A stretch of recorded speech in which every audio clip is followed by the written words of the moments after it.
Hello hello नमस्कार, कैसे हो आप लोग? आई होप सब बढ़िया और मज़े में होंगे। लास्ट क्लास के अंदर में आ, मैंने इंट्रोडक्शन पार्ट ले लिया था, याद है क्या आपको? एक क्विक रिकैप करते हैं हमने क्या क्या देखा था। एक क्विक रिकैप करते हैं हमने क्या क्या देखा था and we will move towards new things today. आज कुछ नई चीज़ें शुरू करेंगे हम। सबसे पहला सबसे पहला अगर आप मुझसे पूछो तो क्या देखा था हमने, याद दिलाओ। अकाउंटिंग की डेफिनेशन क्या थी? What is accounting? अकाउंटिंग की definition: identification, measurement, recording, classification, summarising, analysing and interpretation of information for the users to communicate या for the communication to the users of financial statement, जो भी आपको language इसको complete करना है। अगला उसके बाद हमने देखा था ब्रांचेस ऑफ अकाउंट्स। कितनी ब्रांचेस ऑफ अकाउंट्स है? तीन। कौन सी तीन है? फाइनेंशियल अकाउंट, कॉस्ट अकाउंट और मैनेजमेंट अकाउंट। फाइनेंशियल अकाउंटिंग का पर्पस क्या था? प्रॉफिट एंड लॉस और फाइनेंशियल पोजीशन जानना। कॉस्ट अकाउंटिंग का पर्पस क्या था?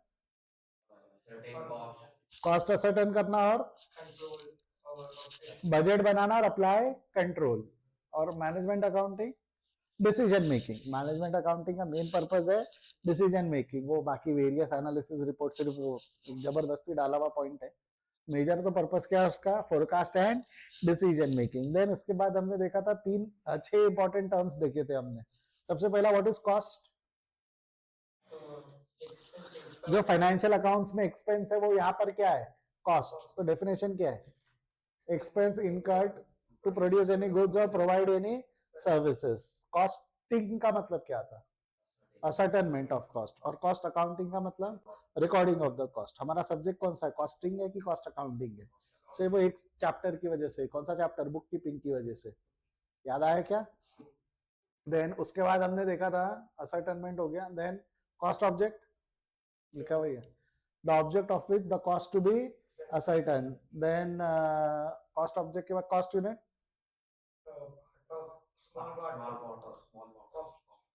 Small part of cost object. Cost unit मतलब क्या हो गया? Small part of cost object. Then उसके बाद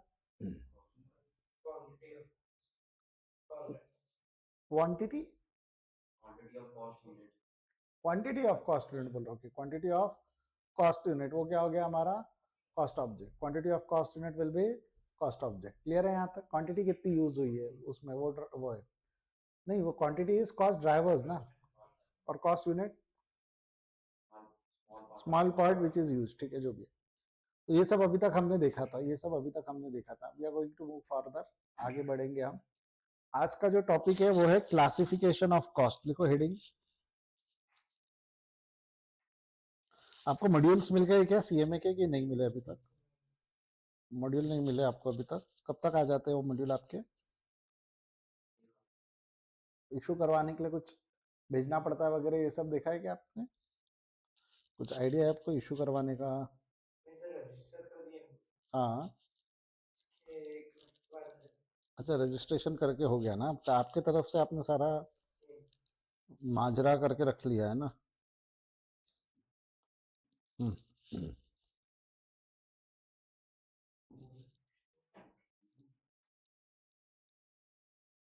चलिए, लिखा हेडिंग, लिखा क्लासिफिकेशन ऑफ कॉस्ट। मैं क्या है ना, मेरा पढ़ाने का एक सीक्वेंस है, मैं मॉड्यूल क्यों पूछ रहा था। आपको ये मॉड्यूल से कंपेयर करोगे तो वो अलग अलग जगह लिखा हुआ है। तो कुछ चीजें ऐसी होती है एक चैप्टर में कवर है बट उसका लिंक दूसरे चैप्टर से है। जब तक वो दूसरा चैप्टर नहीं होगा ये समझेगा नहीं। तो मैं सिर्फ मॉड्यूल इसलिए मंग रहा था, मैं मार्क करवा दूं कि ये हो गया हमारा, ये हो गया हमारा, ये हो गया हमारा करके। इसलिए I was asking for module. एक बार आ जाए तो हम देख लेंगे, तब कर लेंगे वो हरकत। अभी के लिए आगे बढ़ू क्या? चले, आपने हेडिंग क्या दी? Classification of cost. Classification of cost में क्या होता है?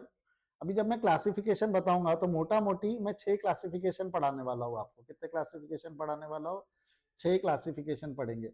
अच्छा, क्लासिफिकेशन मतलब क्या होता है? जैसा अभी अगर मैं एक स्टूडेंट की बात करूं, आप में से किसी एक स्टूडेंट को पकड़ लूं मैं, तो इसको भी क्लासिफाई करने के कुछ सर्टन क्राइटेरियाज हो सकते हैं ना। क्राइटेरिया मतलब बेस हो सकते हैं। मतलब एक बेस हो सकता है जेंडर, एक हो सकता है आपका एजुकेशन, एक बेस हो सकता है आपका लोकेशन। तो अगर मैं बात करूं जेंडर, जेंडर में दो हो जाएंगे, एक तो हो जाएगा मेल फीमेल। एजुकेशन में हो जाएगा आपका 11th-12th का एजुकेशन बोल रहा हूं मैं। 11th-12th या तो आप कॉमर्स होंगे या तो आप साइंस होंगे। लोकेशन या तो आप नागपुर से होंगे या आप आउटसाइड नागपुर से होंगे, बराबर है ना, आया ना।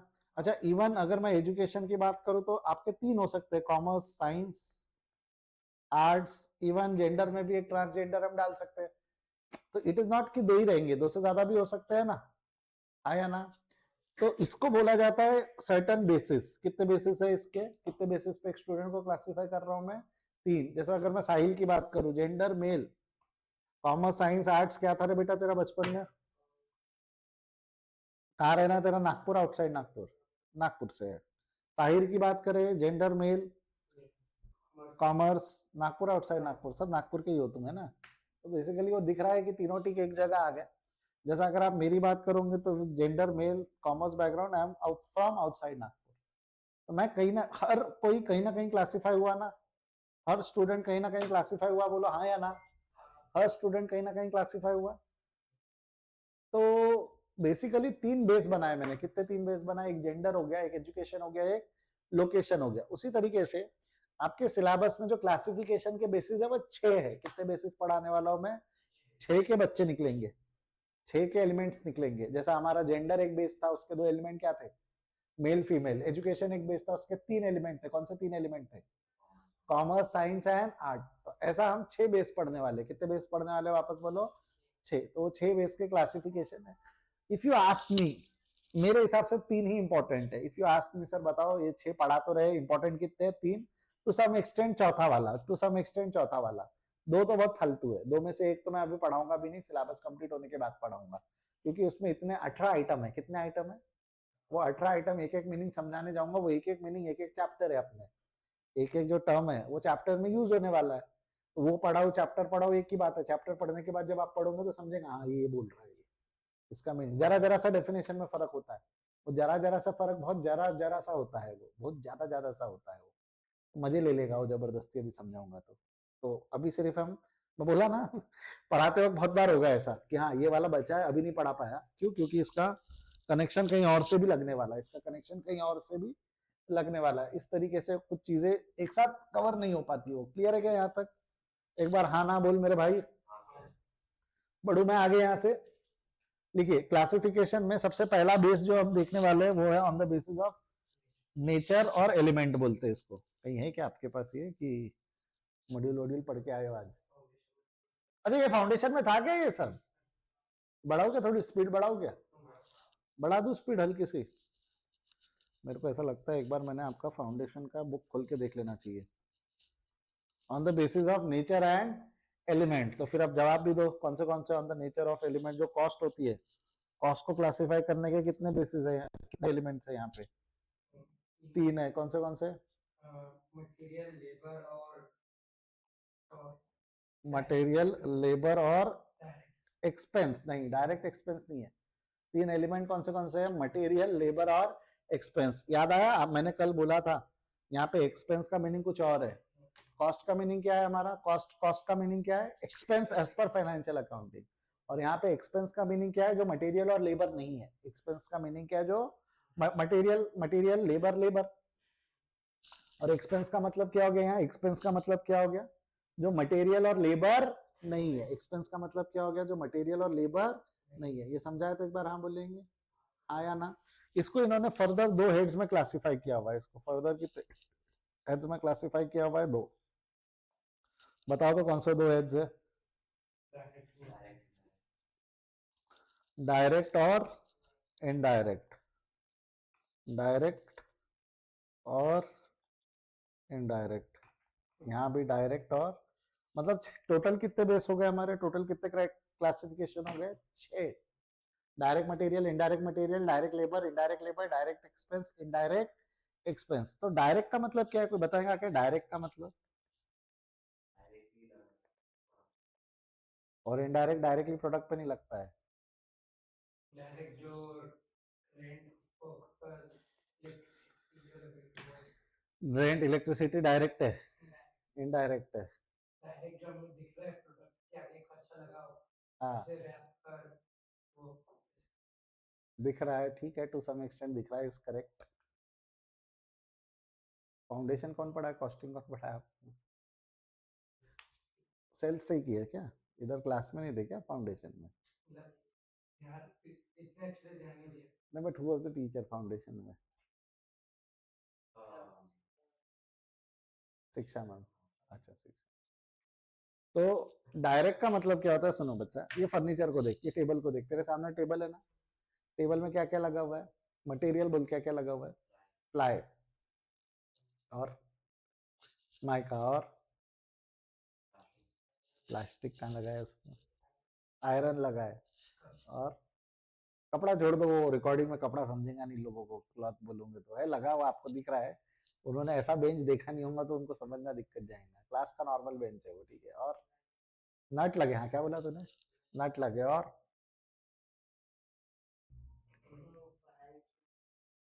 मटेरियल में इलेक्ट्रिसिटी एक्सपेंस हो गया, मटेरियल में फेविकॉल लगा है क्या, खिलने लगे है क्या, वो एक्रोलिन टेप आती है फर्नीचर बनाते वक्त, देखा है क्या, एक सफेद कलर की टेप आती है कि वो प्लाई चिपका के रखते ओवरनाइट, वो टेप लगी है क्या? बट मेरे को था फेविकॉल, खिल्ले, वो टेप, इवन वो पॉलिश की गई है, पॉलिश पेंट किया गया है, ये आप गिन के बता सकते हो क्या कितना लगा है? फेविकॉल कितना लगा है? अच्छा मैं पूछ रहा हूँ प्लाई कितना लगा है, ये गिन के बता सकते हो क्या? Ply ply meter square feet जो भी आप गिनना चाहो, टेप लाओ, पटपट गिन लो, निकल गया। माइका कितना लगा है, गिन के बता सकते हो? आयरन बास कितने लगे, गिन के बता सकते हो? फेविकॉल कितना लगा है, गिन के बता सकते हो क्या आसानी से?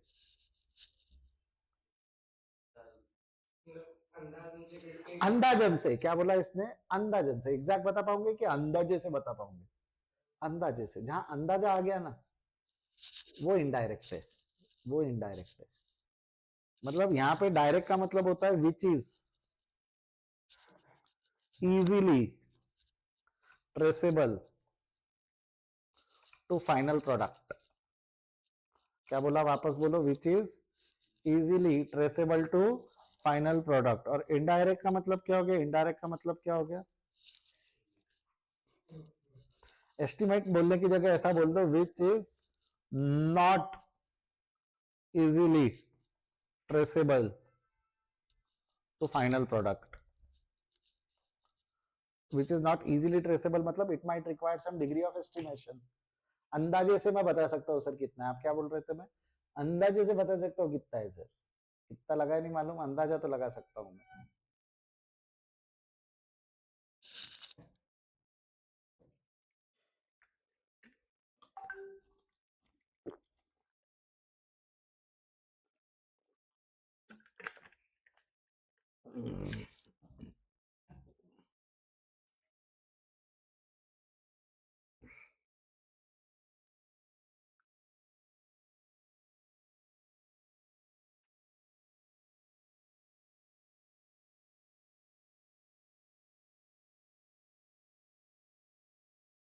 बड़ू क्या आ गया,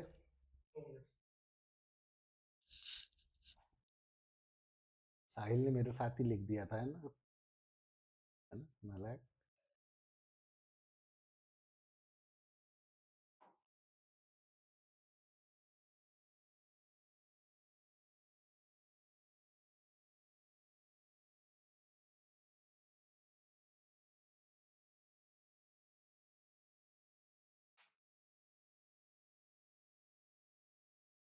डन, बड़ू आ गए,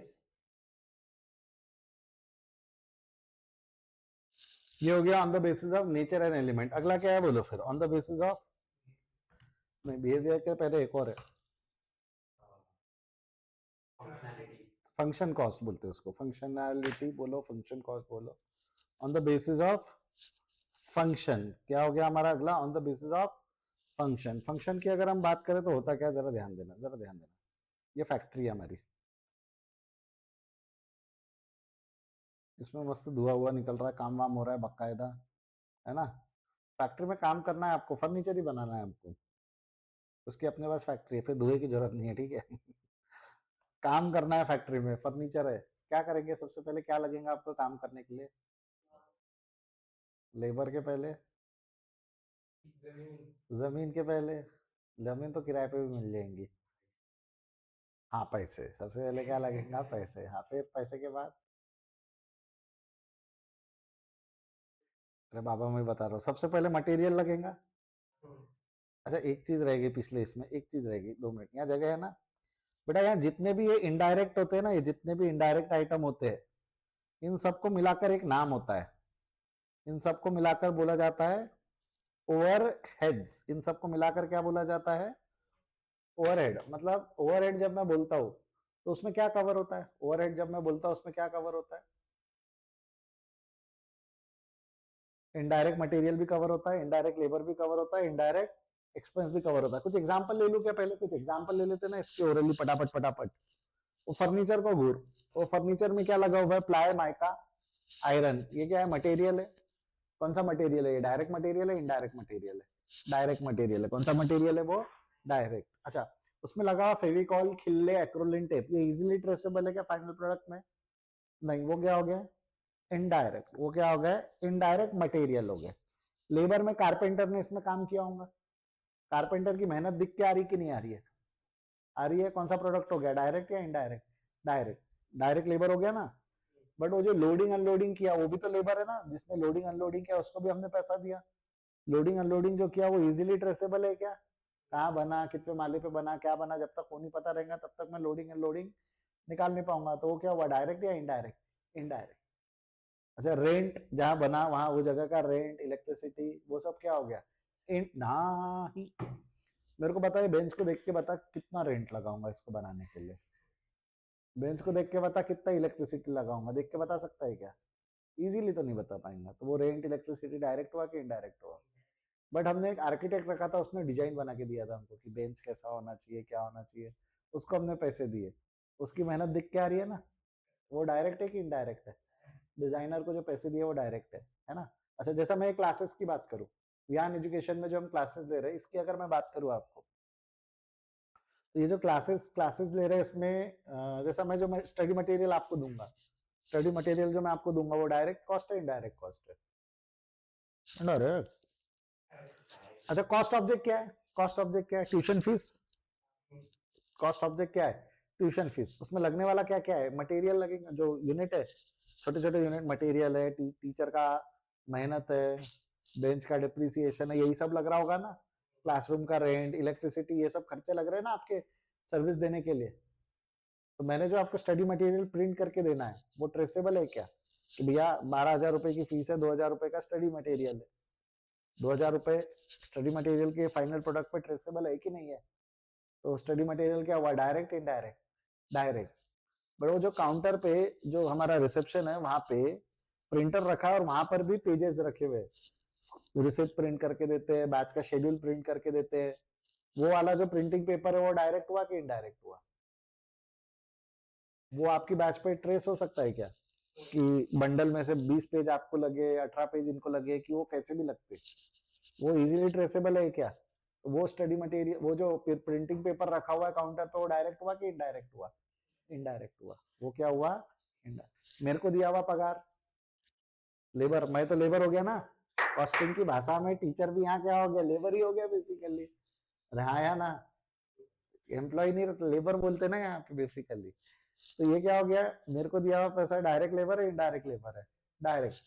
बट वो जो काउंटर पे भैया काम करता है, वो जो आया था, क्या नाम था, ऋषभ भैया है शायद, अक्षय भैया जो है, अक्षय भैया का जो रेवेन्यू, उसको जो सैलरी देते हैं वो डायरेक्ट है कि इनडायरेक्ट है? इनडायरेक्ट है ना, क्योंकि उनका आपकी बैच पे, वो सिर्फ आपकी बैच के लिए कि शाम को जो बैच होती है उसके लिए भी है, बगल में क्लास में जो बैच होती है उसके लिए, ये एक बैच के लिए ट्रेसेबल है कि नॉन ट्रेसेबल है? तो वो क्या हो गया? इनडायरेक्ट हो गया। वो क्या हो गया? इनडायरेक्ट। समझ में आया तो एक बार हाँ बोलेंगे? पक्का? फर्क समझा डायरेक्ट इनडायरेक्ट का? फर्क समझा? एक बार हाँ ना बोल। डायरेक्ट मतलब easily traceable to final product, indirect मतलब not easily traceable to final product. Architect वाला एग्जांपल दिया था डायरेक्ट, वो डिजाइन का, डिजाइन क्या है? लेबर, मटेरियल या एक्सपेंस? नहीं, लेबर नहीं रहता, वो डिजाइन का पैसा है ना। उसके घंटे के हिसाब से पैसा है कि डिजाइन का पैसा है? डिजाइन। तो आर्किटेक्ट को दिया हुआ पैसा इज एक्सपेंस, आर्किटेक्ट को दिया हुआ पैसा इज एक्सपेंस। तो वो डायरेक्ट है कि इनडायरेक्ट है? डायरेक्ट है। तो वो क्या हो गया हमारा? डायरेक्ट एक्सपेंस क्या हो गया हमारा? डायरेक्ट ही हो गया ना, एक्सपेंस क्या हो गया? डायरेक्ट। और वो फेविकॉल, रेंट, डेप्रिसिएशन, ये सब क्या हो गया? इनडायरेक्ट हो गया। वो सब क्या हो गया? इनडायरेक्ट हो गया। समझ में आया क्या? आया ना? पक्का श्योर?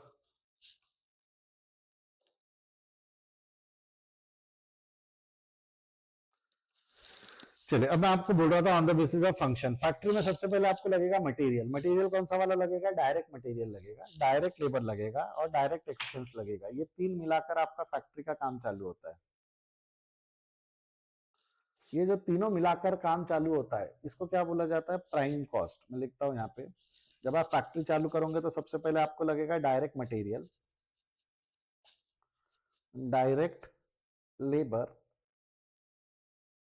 और डायरेक्ट एक्सपेंसेस। ये तीनों मिलाकर जो बनता है इसको क्या बोलते हैं हम? Prime cost. इसको क्या बोलते हैं हम? Prime cost. अच्छा, इसके अलावा फैक्ट्री में और कुछ नहीं लगेगा क्या? फेविकॉल लगेगा, फेविकॉल लगेगा, खिल्ले लगेंगे, टेप लगेगा, लोडिंग अनलोडिंग वाली लेबर लगेंगी, और वो भी लगेगा, रेंट लगेगा, इलेक्ट्रिसिटी लगेगा, डिप्रिसिएशन लगेगा। ये सब डायरेक्ट है कि इनडायरेक्ट है? इनडायरेक्ट। ये सारे इनडायरेक्ट को मिला के मैं ओवरहेड बोलूं तो चलेगा क्या? ये सारे इनडायरेक्ट को मिलाकर मैं ओवरहेड बोलूं तो चलेगा क्या? But this overhead are related to factory, तो this is called as factory overhead. जब मैं फैक्ट्री ओवरहेड बोल रहा हूं तो यहाँ पे क्या है? मटेरियल है, लेबर है, एक्सपेंस है, कि तीनों है? जब मैं ओवरहेड बोल रहा हूँ तो ओवरहेड में यहाँ से मटेरियल है, लेबर है, एक्सपेंस है, कि तीनों मिला के? तीनों मिला के। तो इसको जब इसको जोड़ लिया मैंने, now this is called as factory cost. इसको क्या बोलते हैं हम?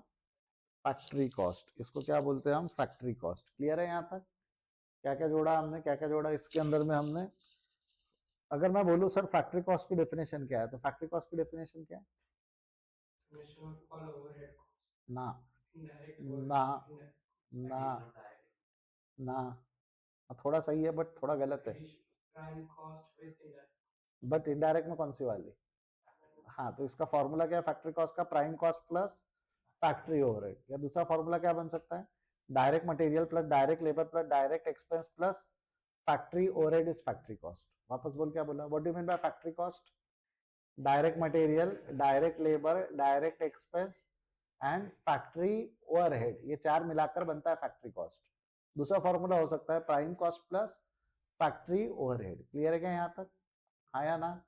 अच्छा, उसके अलावा यहाँ एक ऑफिस है जहाँ मैनेजर बैठा रहता है, फैक्ट्री का मैनेजर बैठा रहता है। फर्स्ट फ्लोर पे ऑफिस है, यहाँ भी कोई बेंच रखा है, चेयर रखी है, एसी वेसी लगा हुआ है, फर्नीचर है। यहाँ का भी तो रेंट लग रहा होगा, यहाँ भी इलेक्ट्रिसिटी लग रहा होगा, यहाँ पे भी बेंच का डिप्रिसिएशन लग रहा होगा, वो छोड़ो मैनेजर का पगार भी लग रहा होगा। ये सब मिलाकर क्या है? डायरेक्ट है कि इनडायरेक्ट है? इनडायरेक्ट है। ये सब क्या है? इनडायरेक्ट है। तो ये इनडायरेक्ट है, बट इसका नाम क्या है? इसका नाम है एडमिन ओवरहेड। क्या नाम है? वापस बोल मैंने, what I have said just now, admin overhead. इसका नाम होता है एडमिन ओवरहेड। ये एडमिन ओवरहेड कौन से वाले आपके? एडमिन ओवरहेड फैक्ट्री वाले। वापस बोल, कौन से वाले एडमिन ओवरहेड है? फैक्ट्री वाले। फैक्ट्री वाले एडमिन ओवरहेड जब आप जोड़ देते हो तो आपको मिलता है कॉस्ट ऑफ प्रोडक्शन। क्या मिलता है आपको? वापस बोलो, cost of production. Why cost of production? माल बनाने का खर्चा है ना, ये फैक्ट्री का खर्चा है ना पूरा मिलाकर। ये कौन क्या निकल के आ गया हमारा? Cost of production. फिर ये माल बनने के बाद बाहर आएगा, ऐसे बोरे लदे हुए, फर्नीचर एक के ऊपर एक लदे हुए। ये फर्नीचर क्या होगा? बाहर आने के बाद बिकेगा ना। ये फर्नीचर बाहर आने के बाद बिकेगा, जिसके लिए हमने एक शोरूम बना रखा है।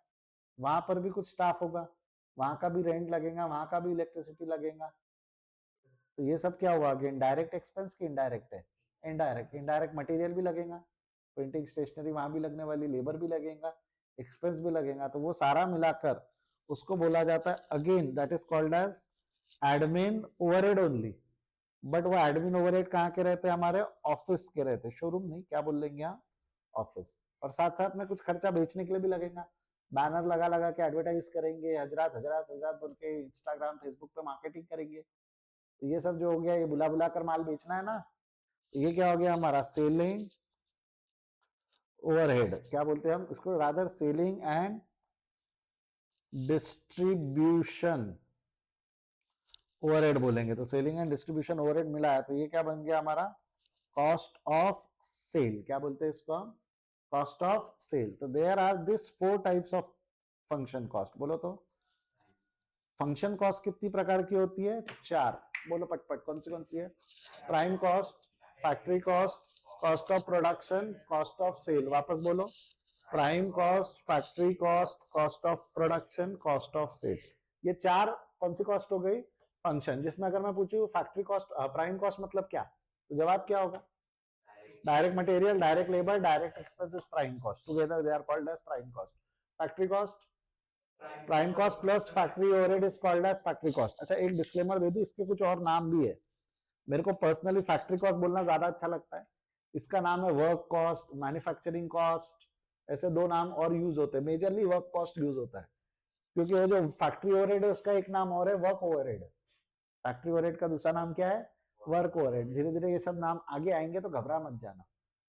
जैसा घर पे दूसरा नाम होता है ना आपका, तो एक आध आइटम का कोई और एक नाम भी निकल के आएगा। तो फैक्ट्री ओवरहेड और फैक्ट्री कॉस्ट की जगह क्या वर्ड यूज करते हैं लोग कई बार, work overhead and work cost. क्या नाम यूज कर लेते हैं बेटा, work overhead and work cost.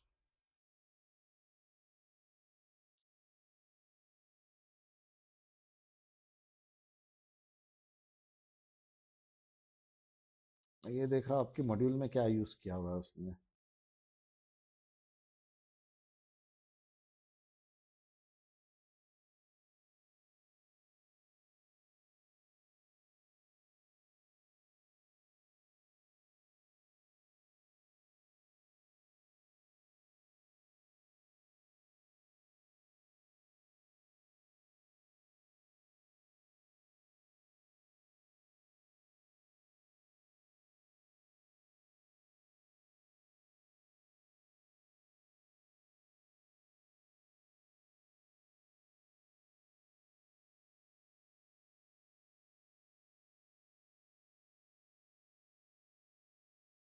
Production overhead use किया हुआ है। क्या वर्ड यूज किया हुआ है आपकी बुक में, प्रोडक्शन ओवरहेड। ठीक है, ये देखो दिख रहा है क्या,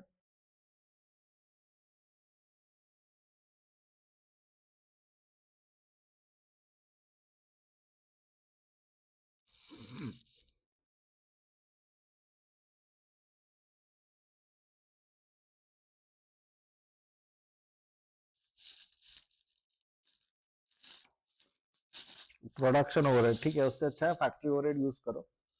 production overhead will create unnecessary confusion.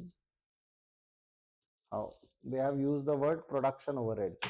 आपके बुक में क्या वर्ड यूज किया हुआ है उन्होंने, दिख रहा है ये प्राइम कॉस्ट में फैक्ट्री अपना प्रोडक्शन ओवरहेड ऐड करके वर्क कॉस्ट या फैक्ट्री कॉस्ट निकाला। मैं तो प्रोडक्शन ओवरहेड यूज नहीं करने वाला हूँ। मैं क्या वर्ड यूज करूंगा, फैक्ट्री ओवरहेड या वर्क ओवरहेड यूज करूंगा। क्या यूज करूंगा मैं, फैक्ट्री ओवरहेड या वर्क। ये ज्यादा बदतमीजी है जो इन्होंने की हुई है। क्लियर है क्या यहाँ तक, चलो वापस आ जाओ हमारे इस पे। तो मेरे को बताओ कितने प्रकार की फंक्शन कॉस्ट है, 4। वापस बोल कौन सी, prime cost, factory cost, cost of production and cost of sale. अब बस इसमें ना एक चीज है, ये है नहीं वैसे, ये इस टॉपिक का रिलेटेड नहीं है। इसमें अगर आप प्रॉफिट जोड़ दो तो आपको क्या मिल जाएगा, सेलिंग प्राइस मिल जाएगा। क्या मिल जाएगा, सेलिंग प्राइस। आप पढ़ोगे तो कॉस्ट अकाउंटिंग का एक ऑब्जेक्टिव और होता है, determination of selling price. Cost objective का एक, कॉस्ट अकाउंटिंग का एक ऑब्जेक्टिव और क्या होता है, बोला बोलो, determination of selling price. Selling price निकालना भी एक ऑब्जेक्टिव है। तो सेलिंग प्राइस कैसे निकालते हैं, कॉस्ट में प्रॉफिट जोड़ दो तो सेलिंग प्राइस पता चल जाएगा, कॉस्ट में क्या जोड़ दो, प्रॉफिट जोड़ दो तो सेलिंग प्राइस पता चल जाएगा। बोलो हाँ या ना, बना लेते इसको। फंक्शन कॉस्ट की कॉस्ट शीट है ये, फंक्शन कॉस्ट की कॉस्ट शीट है।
हेलो हेलो, आवाज आ रही है?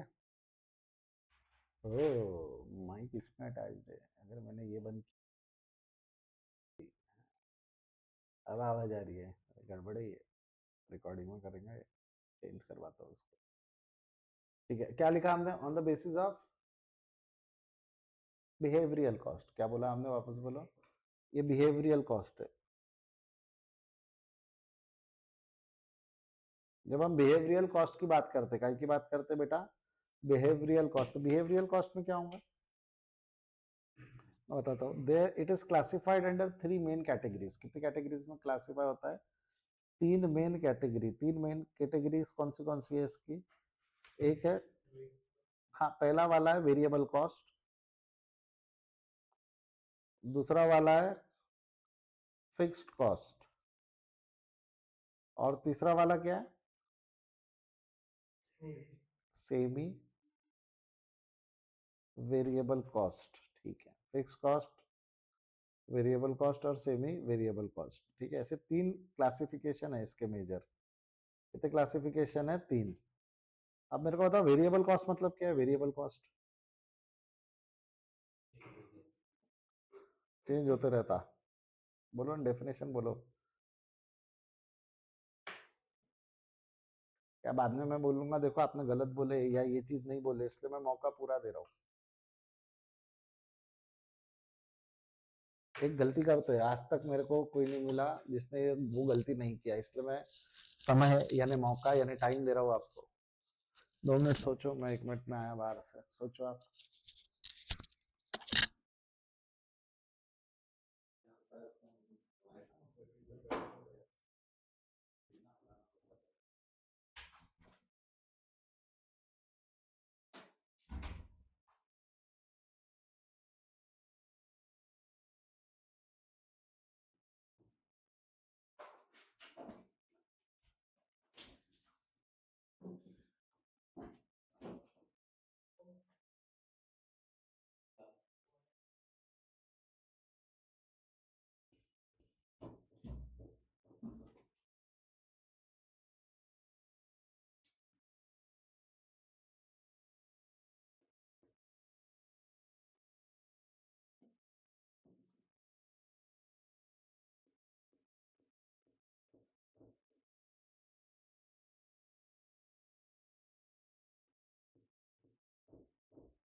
भी मैं मेरे को क्यों नहीं चाहिए मैं छोड़ूंगा तो चल जाएगा नहीं नहीं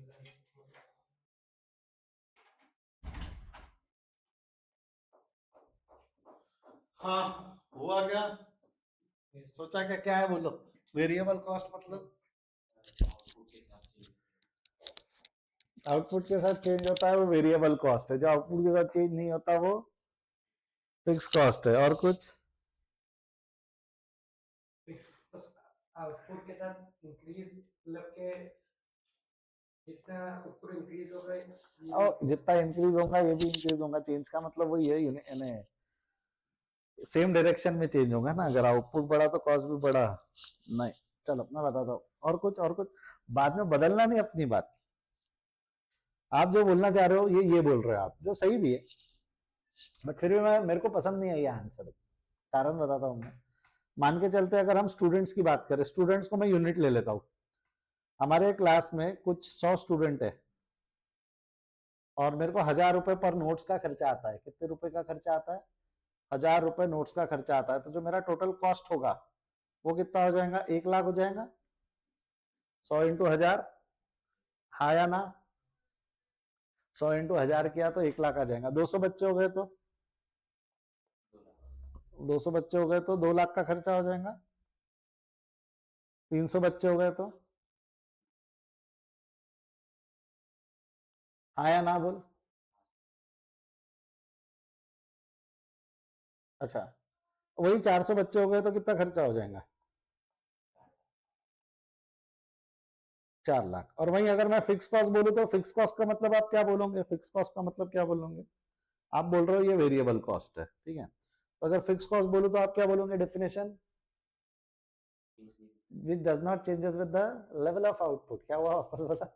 which does not changes with the level of output. Output के साथ ये चेंज नहीं होता, बरोबर है ना। वो कॉस्ट कौन सी कॉस्ट हो गई हमारी?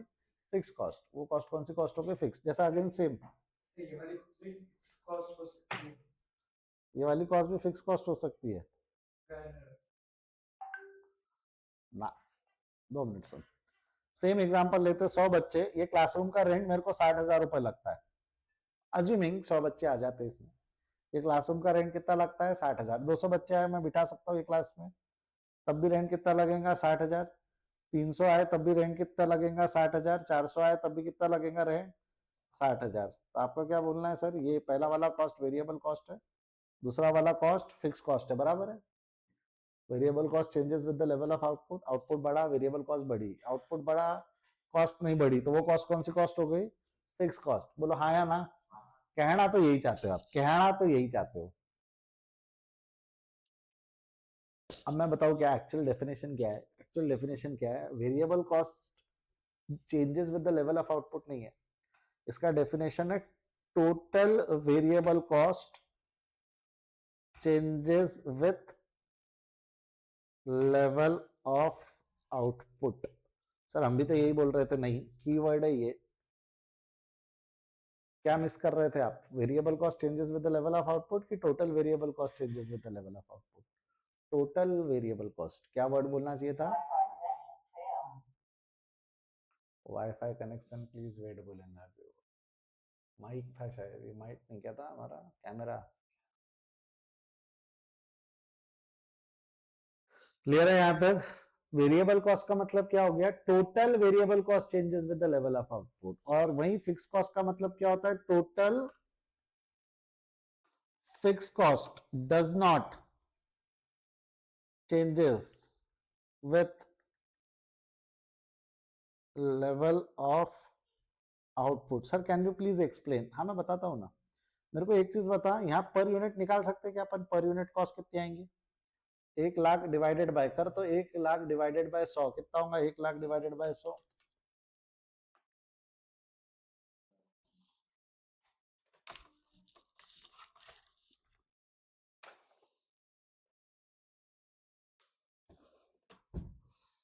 क्या होगा? 1 लाख डिवाइडेड बाय 100 कितना हो? 1 लाख डिवाइडेड बाय 100 1000 रुपए आ गया। 2 लाख डिवाइडेड बाय 200 कितना आएगा? 1000। 3 lakh divided by 300 1000। 4 lakh divided by 400 1000। तो मेरे को एक चीज बताओ, अगर आप बोलते हो variable cost changes with the level of output? कौन सी वाली variable cost changes with the level of output? कौन सी वाली variable cost changes with the level of output? Per unit या टोटल? कौन सी वाली variable cost changes with the level of output? कौन सी वाली? Total वाली। पर यूनिट वाली चेंज हो रही है कि पर यूनिट वाली सेम है?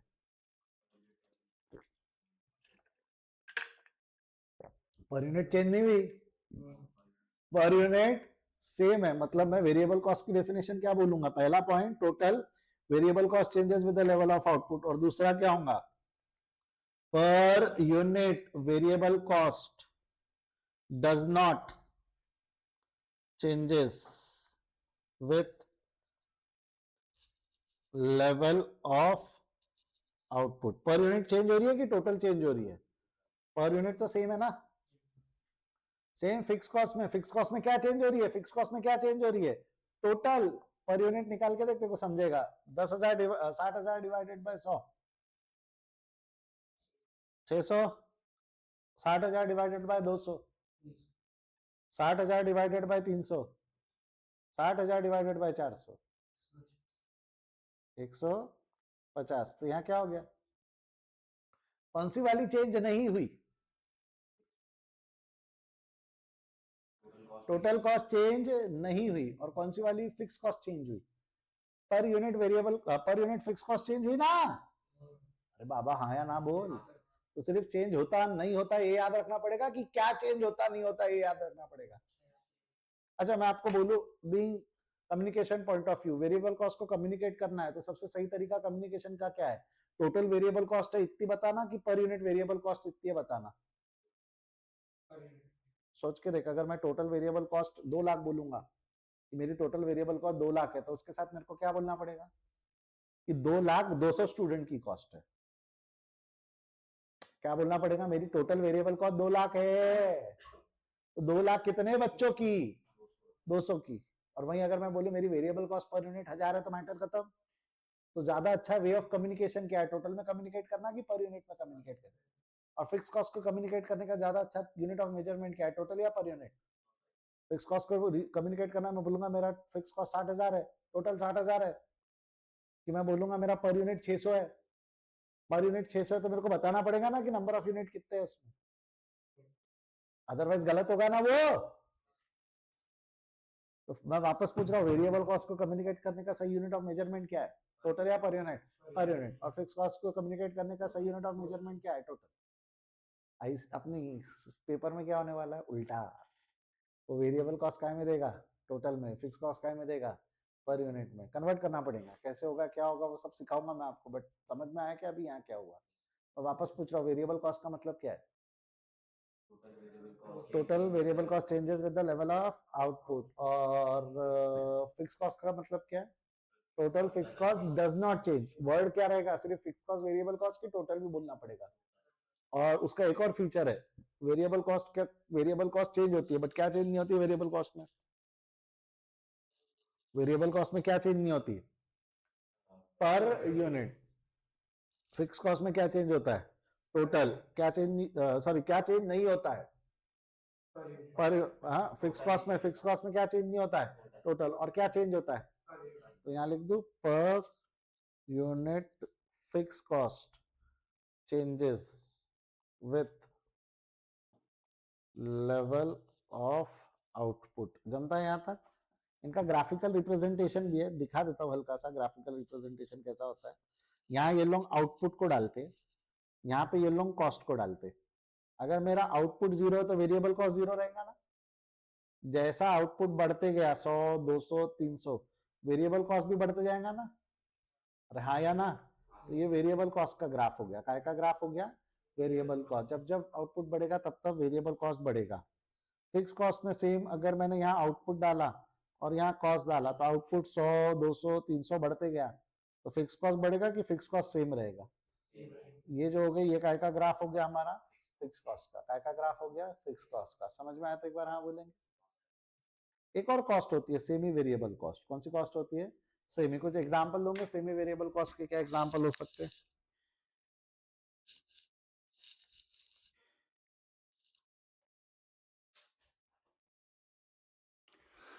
हाँ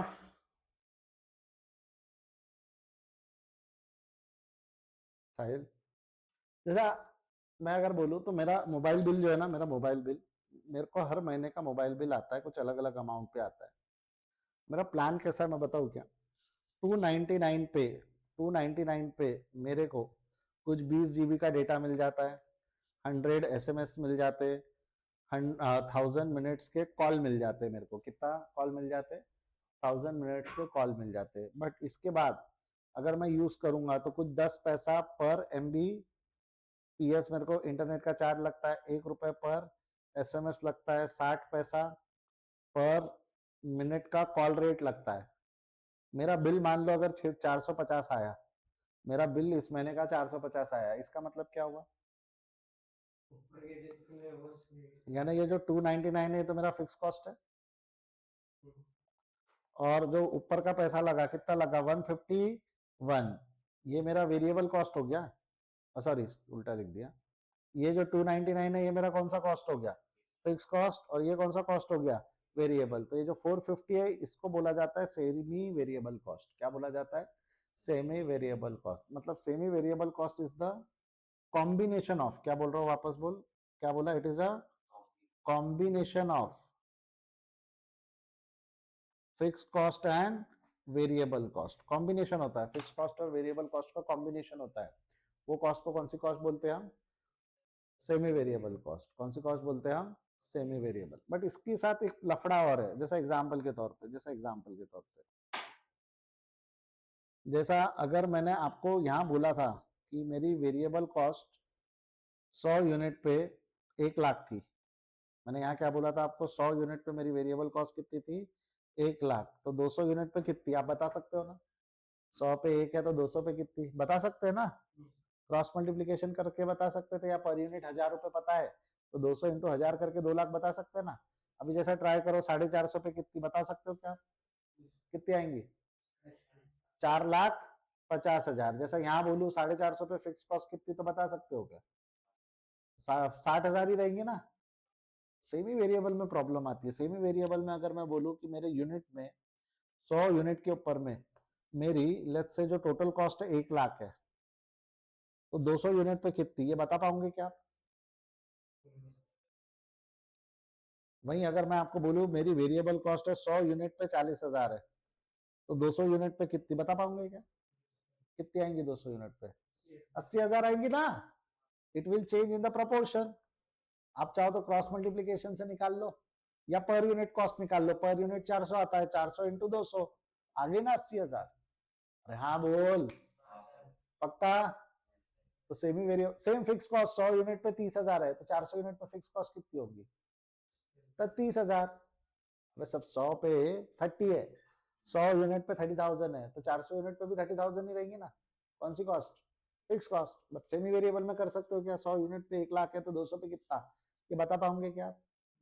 ये तब तक नहीं बता पाओगे जब तक मैं आपको इसका ब्रेकअप ना दे दूं।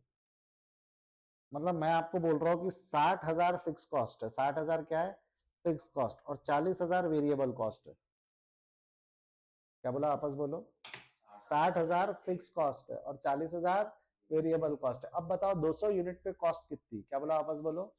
200 यूनिट पे कॉस्ट कितनी, बता पाओगे क्या? बताओ कितनी होगी? 1,40,000। सर तो हमें पता ही नहीं ना कि वेरिएबल कॉस्ट नेक्स्ट टाइम पे कितनी लगने वाली है। नहीं, इससे पता चल जाएगा। वेरिएबल कॉस्ट 100 यूनिट पे 40,000 है, तो 200 पे कितनी निकल नहीं पाएंगी क्या? सोच आराम से, मेरे से डिस्कस मत करो 2 मिनट। देखो ये डिस्कशन बाद में करेंगे हम, पहले आप खुद सोचो। I would like that cognitive memory आपका डेवलप हो, समझने का खुद से। सोचो एक बार।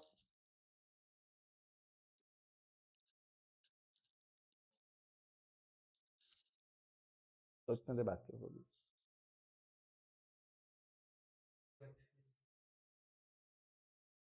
1,40,000 सबने बोल दिया तो मैं भी बोल देता हूँ। अगर मैं पूछूंगा कैसे, तो तू रुक जा। कैसे? 60,000 तो फिक्स्ड है और पहले से मैं वेरिएबल 40 लगी, तब पे वेरिएबल 40 लगी। ठीक है, समझ गया तेरे को। हाँ, मेरे को बता सेमी वेरिएबल कॉस्ट का फॉर्मूला क्या है? सेमी वेरिएबल कॉस्ट का फॉर्मूला क्या है? अभी मैंने बताया, it is a combination of fixed and variable. मतलब semi variable cost is equal to fix cost plus variable cost, हाँ या ना? मेरे को बता, यहां पर 60,000 तो फिक्स्ड है प्लस वेरिएबल कॉस्ट 40,000 थी 100 यूनिट की। 40,000 कितने यूनिट की थी? 100 यूनिट की। तो एक यूनिट की कॉस्ट निकालना है तो डिवाइडेड बाय 100 कर दूंगा, 400 आएंगी। हमारे को यहाँ एक यूनिट की कॉस्ट ऐड करनी है कि 200 यूनिट की कॉस्ट ऐड करनी है? 200 यूनिट की कॉस्ट ऐड करनी है। तो 40,000 डिवाइडेड बाय 100 इंटू 200 कितना आएगा? कैलसी पे कर। 40,000 आपके कैलसी का है? हाँ, खरीदा ही नहीं। 80,000, तो 80,000 प्लस 60,000 कितनी आ गई? बट ये आप तब तक नहीं बता पाए ना जब तक मैंने आपको ब्रेकअप नहीं दिया था। Were you be able to easily trace it out, say it out कि जब तक ब्रेकअप नहीं दिया था तब तक बता नहीं पाए हम? जब तक ब्रेकअप नहीं दिया तब तक बता पाए क्या हम? अरे हाँ ना बोल मेरे भाई। अच्छा, अब अगर मैं आपको बोलूं 300 यूनिट की कॉस्ट कितनी है? साहिल बताएगा जवाब मेरे को। 300 यूनिट की कॉस्ट कितनी है साहिल? 300 यूनिट की कॉस्ट कैसे निकालेंगे? क्या?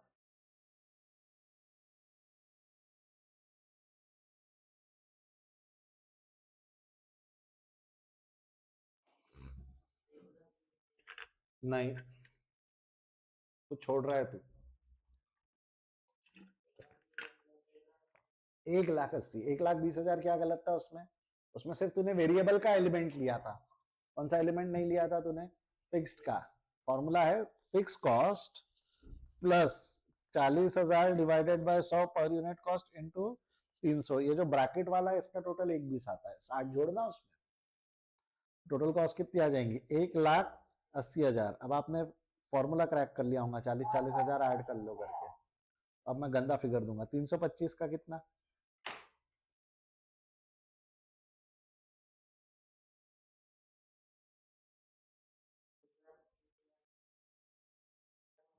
एक लाख 90 जवाब आ रहा है। कैलसी लाया नहीं सर हमने, हम पापी आदमी है। अगेन वही होगा ना, 60,000 प्लस 40,000 डिवाइडेड बाय 100 इंटू 325। ये जो ब्रैकेट में सॉल्व किया इसका आंसर जो आता है वो समवेयर अराउंड शायद 1,30,000 आ रहा होगा प्लस 60,000। तो कितना आ रहा है वो? 1,90,000। जमता है यहाँ तक? हाँ ना बोल मेरे भाई। पक्का? श्योर? कोई दिक्कत? जमेगा?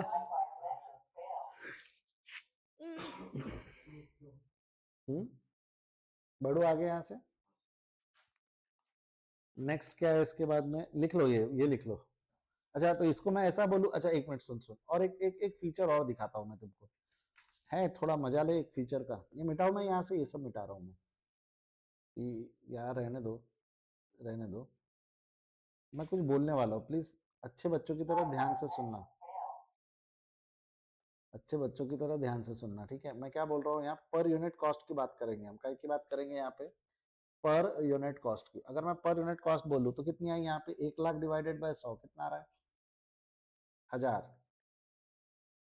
और 1,40,000 डिवाइडेड बाय 200 700 आएगा, हाँ या ना? 70 पहले का 1000 है ना, 700। 700 आएगा, 7,000 नहीं। 1,80,000 डिवाइडेड बाय 300, तो 60। हाँ 600। 1,90,000 डिवाइडेड बाय 325,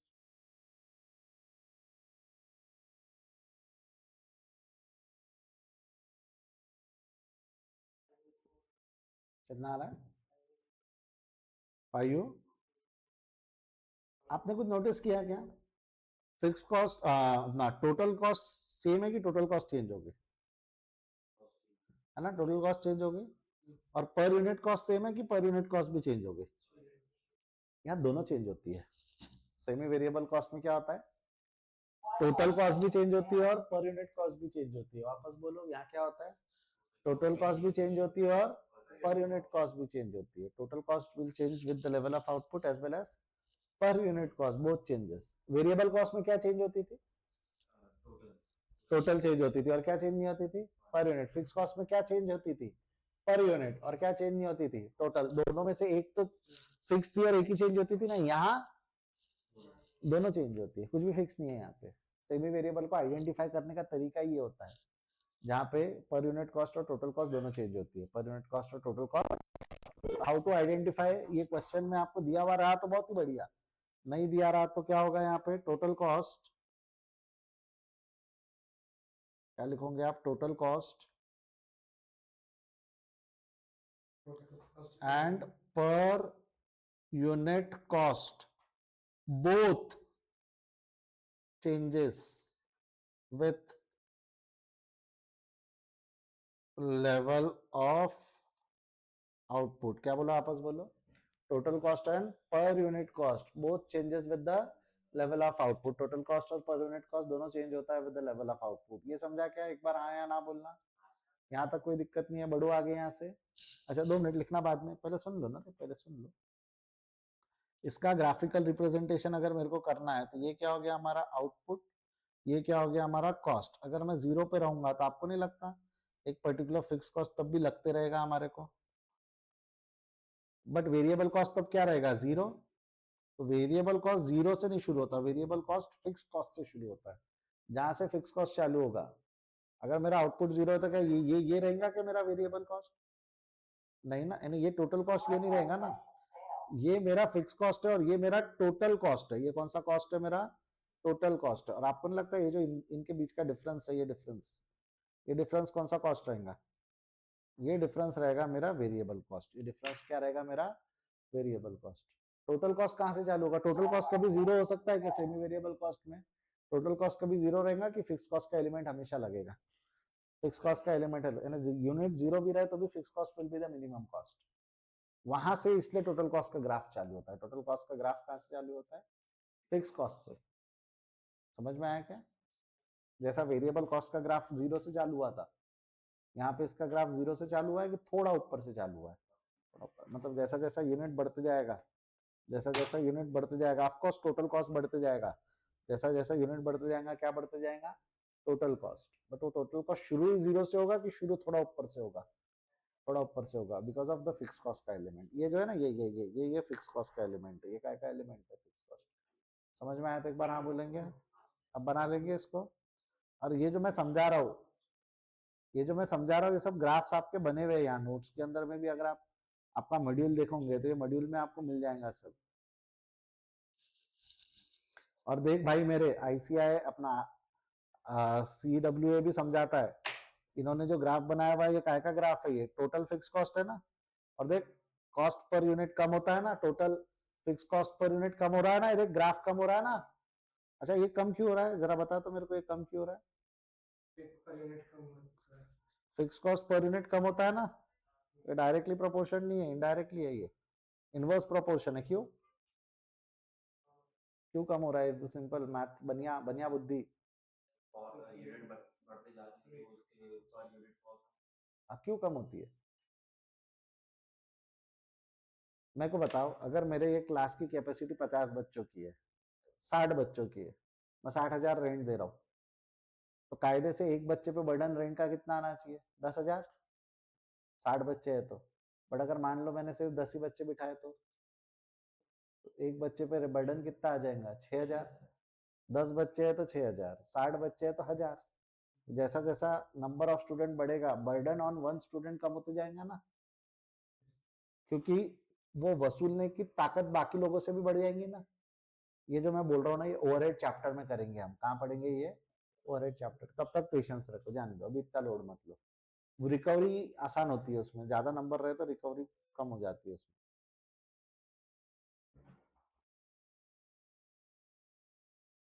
लिख लो इसको फटाफट।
हुआ?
ग्राफ बना लिया? कल पेपर कौन सा है तुम्हारा कॉलेज में? इंग्लिश हो गए होंगे ना पढ़ाई इंग्लिश की, तो आज करेंगे।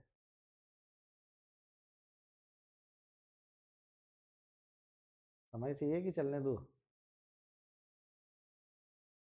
मेरी मर्जी तो 3 बजे तक क्लास लेने की है। मैं एक बार सर से पूछ लेता हूँ।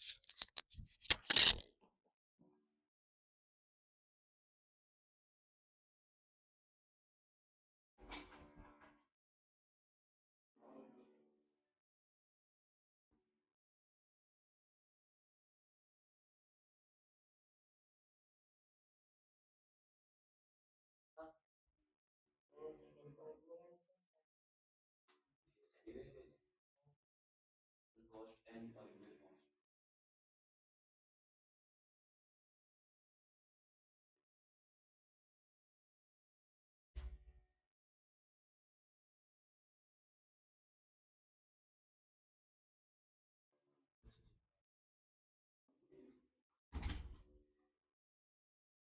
चलो ठीक है। क्या अगला टॉपिक अगर मैंने चालू किया तो it will take a little bit of more time. If I start with a new topic, it will take a little bit of time. तो आज हम आपको जल्दी छोड़ते, पढ़ लो आप। अभी कुछ आने वाले हफ्ता भर आपके पेपर्स है। हफ्ता भर नहीं है, हफ्ता भर से ज़्यादा ही है। 31 तक पेपर है आपके। आज की 20 तारीख, 19 तारीख, 12 के दिन, 10-12 दिन। तो मैं आपको थोड़ा आधी घंटा, पौन घंटा जल्दी छोड़ दूंगा। अभी अगला टॉपिक चालू करूंगा तो इट विल टेक टाइम। मैं आपको सिर्फ एक बिल्डअप दे देता हूँ। नेक्स्ट टॉपिक क्या है?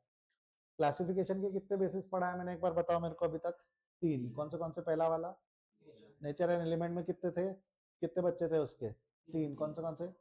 Material, labour and expense. Function cost के कितने बच्चे थे? 4। कौन से? Prime cost, factory cost, cost of production and variability के कितने थे? कौन से 3 थे? वेरिएबल कॉस्ट, फिक्स कॉस्ट और सेमी वेरिएबल कॉस्ट। बराबर है, हाँ या ना? मेरे को ये बताओ, ये जो सेमी वेरिएबल कॉस्ट है, आप तब तक बता पा रहे थे क्या कि ये सेमी वेरिएबल कॉस्ट है, जब तक मैंने अगला सेमी वेरिएबल कॉस्ट आप तब तक नहीं बता पा रहे थे ना, जब तक मैंने आपको ब्रेकअप नहीं दिया कि फिक्स कॉस्ट कितना और वेरिएबल कॉस्ट कितना, ये आप बता पा रहे थे क्या? नहीं। तो यही हमारा अगला टॉपिक है। If I go in my notes, I don't know, ICW हाँ दिया है यहाँ पे।